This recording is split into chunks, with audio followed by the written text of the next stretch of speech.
Good day, everybody, and welcome to the Garden of Kharid, a major update for RuneScape 3 that includes quality of life improvements, as well as a complete overhaul to parts of farming and herb lore. This is actually not a guide to these new updates. I'll be making a separate video for that later. This video is more of a reflection, actually, on some thoughts I've wanted to express for quite a while, especially when we get a game-changing update like this from Jagex. So I thought that the release of this garden was a perfect context for this topic, which is the survivability of RuneScape in today's video game market. As with any major update, we and other players are happy to get substantial gameplay improvements, but there's also no shortage of players who complain that Jagex is moving RuneScape in a bad direction. There's always validity to all these viewpoints, but regardless of where you stand on the changing state of the game, I think it's important to discuss something that I don't ever see brought up in this context, and is the really survivability of RuneScape in today's market with the kinds of games and other RPGs that are out there. It is definitely easy to question Jagex's major updates to RuneScape as they come, as there have been some universally agreed upon flawed ones. Fresh Start Worlds is the latest, greatest example of an enormous update that had so much potential to be an incredible addition to RS3 and Old School, I think, and to rake in new players and get them up to speed really smoothly, but it was largely received as a Jagex money grab and a really disappointing MTX dump on players. Personally, I've been very lenient in my perspective of Jagex's decisions when it comes to game updates because I see RuneScape in an extremely tough spot in the games market today. In my mind, there are two major issues that Jagex faces in keeping RuneScape alive and playable as time goes on. Number one, the player base is mostly players that started playing in the early 2000s. And number two, the base of genuinely new players is stagnant, and it's not growing very much. I guess you could say these are two parts of the same problem, but for a subscription and MTX income-based game in today's world, these are huge obstacles to face. Take a look at any poll from YouTube to Reddit or whatever, and you'll see that the vast majority of current RuneScape players are really just returning or longtime players from those early 2000s.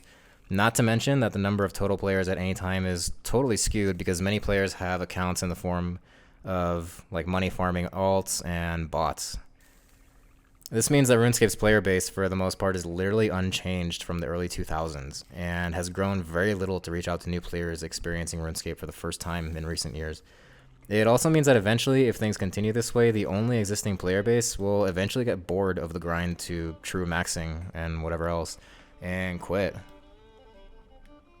For me, personally, it's important and actually really fascinating to understand why the player base is the way it is in order to understand how it needs to change for RuneScape to survive. I want you to think back and remember the early days of RuneScape 2, also known as Old School RuneScape. And I know you can, because if you're watching this video, chances are you were around for those early days. Think and remember what was so fun and addictive about RuneScape.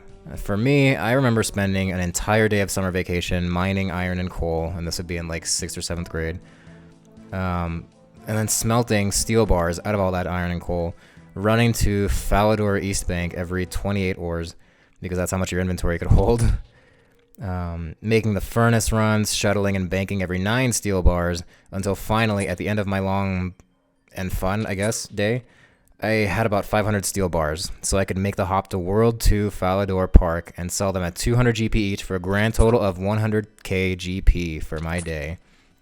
And all that was so I could work towards my first set of rune armor and rune skimmy, so I could train at the Moss Giants on Crandor for hours on end. And of course, for many players, so you can go PK with the best in slot free-to-play gear. And after that, there was the grind towards the trimmed rune armor, right? Now, that was several 100k, so that's several days of summer vacation. Now, imagine describing those super fun, addictive experiences to a modern 13-year-old gamer. It kind of sounds to them like you are a moron who chooses to play manual labor simulator when you could be playing Call of Duty and Apex Legends instead, doesn't it?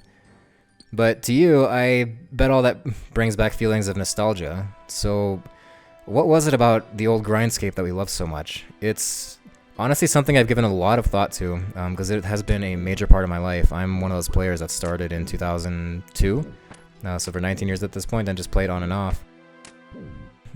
So it is very hard to figure out exactly what it is about that grind that was so fun, but I think it has to do with A sense of getting something from RuneScape that no other games could give a kid at that time, or any time really. And that is a sense of being an adult, honestly, with a lot of adult-type problems and puzzles in life, but with only the fun parts and not really any of the negative parts of being an adult, like mortgages and taxes and overworking bosses or annoying clients or whatever like that. Just the fun parts. You see, from RuneScape, we actually learned at a very young age about things like supply and demand and the hourly value of your labor. I definitely did not spend a day making 500 steel bars, like a full 8-hour day, or spend an entire day killing tormented demons, just to sell my steel bars or dragon claw drops for anything less than market value. And you knew exactly what market value was, because no one will ever forget the experience of World 2 in Falador Park. It was never Jagex or something coded within RuneScape that said, these are the prices for these things, and this is where you go to sell them. It was always players collectively who, just as a collective, decided, Folly Park, World 2, it's where we meet, that's where we shout prices, and we sell and buy all our crap. We'll never forget experiences like that, because as we grew up, we saw that humans in the real world have exactly the same behavior in certain places and situations. I will never forget watching Trading Places and crapping my pants, metaphorically, when I saw that in the 1980s New York Stock Exchange, it was just World 2 in IRL, and with people shouting instead of typing. Most popular video games reward you instantly, as you can just boot up and quickly join a team deathmatch or whatever, and just start blasting for instant kills, thrills, and fun. RuneScape's always been different in that you're only really rewarded when you really work towards something. Even today, like Raksha gives you garbage drops until suddenly he'll give you one of those beloved Greater Codexes. You might get a bit out of fun out of Shattered Worlds, but it's only after hours and hours and hours that you're really rewarded with Bladed Dive or Greater Dazing Shot. The examples of this go on and on. There's a very different form of satisfaction you get when you know you're only rewarded because you put in a ton of work towards something. A ton of work that not everyone is willing to put in, and that only the few are rewarded for who are willing to fully see something through to the end. This is absolutely a lesson in my mind that carries weight in the real world beyond RuneScape. I have personally gone back to this lesson countless times through the growth of my career, my health, and a lot of aspects of my personal life. So there is something to be said about RuneScape giving us kids these grindy experiences, and maybe it can explain why it was so fun and addicting for us, right? But there is a problem with that. The world is changing, the gaming world is changing, and the thought of a manual labor simulator is not all that enticing to modern gamers, young or older. So what happens is the experiences that are really valuable are lost to potential new players. The explanation for the player base not really growing is simple in my mind, because, well, most of us existing players were kids in the early 2000s, and we are now mostly adults in our 20s and 30s, and we have actual grinds in real life, and we actually have those worrisome parts of adult life to deal with. We have careers or rigorous school to go through. Some of us have wives, husbands, or partners, and even kids that we have to get to bed after a long day of work, and feed and all that stuff, right? I don't know about you guys, but after a long day of work and grocery shopping or cooking and going to the gym to stay healthy, I'm very hesitant to jump on my favorite game and say, I'm running low on overloads. I should spend an hour or two doing menial, repetitive clicking to stock up again. For when I could use some extra GP and I'll AFK Vindicta for a few hours while I watch It's Always Sunny. Before I go to bed, of course, and wake up tired tomorrow because I stayed up and do all this all over again. What? So many of us do this without even thinking about it because that's just RuneScape. I do it all the time because we already know this grind. And it brings back a ton of nostalgia for us. And maybe it makes us feel like we're doing a grind that's more fun still than the grinds in real life because it's fantastical and it's in this magical world and there's magical rewards for these little grinds instead of the boring paychecks or grades that we get in school. But any gamers looking to get into something new who have never played RuneScape before, no way in hell does anything like that fly while games like Destiny and Elden Ring exist.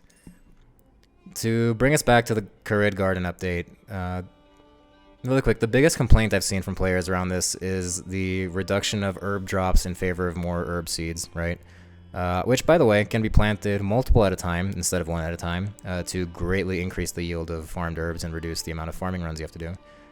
I'm sorry, but I don't understand at all. We're complaining about not having more herbs, so I can sit at a bank and bank stand there and click vials for hours every 15 seconds to stock up on potions or raise my herb lore level. Hell no, I don't sympathize with that whatsoever. When I want supersets, I pickpocket elves for 5 minutes at a time, and then I screw off to the dishes, or laundry, or whatever. If I'm running low on extremes, I AFK Arch Glackor or do a few rounds of Public Crosis for fun, for Elder Troves. And that's only because I only play on an Iron account now. On a regular account, you can just buy all these from players, because extremes are even tradable now, who are still grinding these out for money or experience or whatever, who complain about RuneScape becoming EasyScape, and still need an old school type of grind to bring all that nostalgia back. Anyway, so where does all this leave us? Now that I am done with my rant there, I would like to share some thoughts on directions I think RuneScape could take to reduce the amount of grindscape and increase the quality of life for players with updates like this Kharid Garden, but still not be too easily rewarding and instantly gratifying. Yeah, I mean, after all, there are already plenty of scapers and just generally people out there who complain and complain about problems but then propose nothing to solve them, so here we go. In my mind, there are a handful of features RuneScape has introduced for limited skills or minigames that I would love to see extended to more parts of the game. My favorites of these include the player-owned farm, player-owned ports, the Anachronia base camp in conjunction with the Dream of Iaya, and invention machines and archaeology research missions. Do you see a pattern there? I love all these features for the same reason. You invest some form of resources into something. You manage those resources according to the rewards you want to get back or according to the situation at hand. You log off and you live the rest of your life, or you go bossing or do the actual fun stuff. Then you come back and collect the rewards and adjust your input resources as needed if you want something else out of it. Then when I actually play RuneScape, it's actually for the fun challenges I want to play, not to grind out resources I'm missing out on. These game features are largely overlooked, in my opinion, and actually hated by a lot of players who are impatient, farming especially, and ports. But I would absolutely love to see an expansion of these features. I really don't believe they are too easy-scape, as you still need to decide what finite rewards you want to invest in using a finite amount of resources that process in a finite amount of time. Whenever you choose one reward in all these features, you're always missing out on several potential other ones. A great example is the Dream of Iaya, I think. The Dream of Iaya skilling stations. At most, just for your reference, if you invest all Anachronia workers into one resource for one skill that you want to train, for example, an annoying non-AFKable one like Herb Lore or Fletching, the absolute most Anachronia resources you can get per day is 84,000. This translates to 42,000 experience per day in that one skill. Whoa, easy-scape, right? Not to mention the awesome blowpipe and rare dino eggs you get. Yeah, this all translates to 1.2 million experience per month, guys, for free for just sitting around. Yeah, so that's enough to get you one skill from level 98 to 99 in 1 month. Not so fast compared to grinding overloads or power bursts, is it? And honestly, I've heard people complain about how OP Aya is and then go off to buy a pack of 40 treasure hunter keys or whatever. Let's not even get me started on that. In my mind, Aya is very balanced in what you put in versus what you get out. I literally do not train any of the Aya skills in the conventional grindy ways anymore because I just train them there after enough time has passed. And I know I can come to the skilling stations and just sit there for a bit effortlessly to cash in on my experience. And maybe get some rare items while I'm at it. If you know you're going to be playing RuneScape for a while, you know that eventually you'll get the dinosaur eggs and amulet of Salamancy and whatever other rewards you want from Aya. In the short term, well, you're battling RNG, so anything's possible.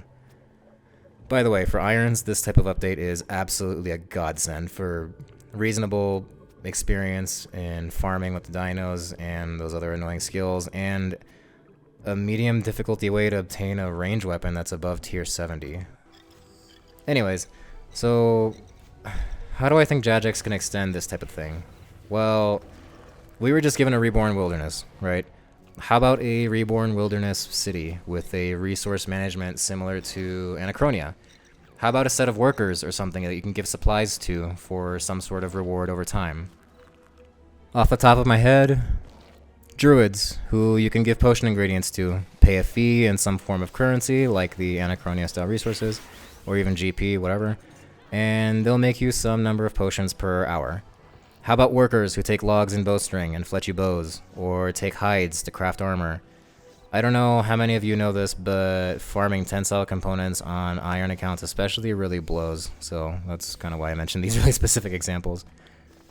We already have partial potion producers, and we already have automatic hide tanners. Something like this would be the next logical extension that just takes some manual labor off your hands at the cost of something else, at the cost of time and other resources. Maybe you can choose to sacrifice some components for an experience reward instead, so it would be similar to archaeology research missions. To be honest, I keep up very minimally with things like Jagex live streams and developer diaries. It is very possible things like this are already in the works, especially with the wilderness being worked over, that I don't know about. Or that RuneScape 4 really is coming soon, and none of this will matter anyways. These are just ideas off the top of my head that can prevent players from getting distracted by menial grinds, so they can jump more into content that RuneScape has that is absolutely worth experiencing, even in the modern games market.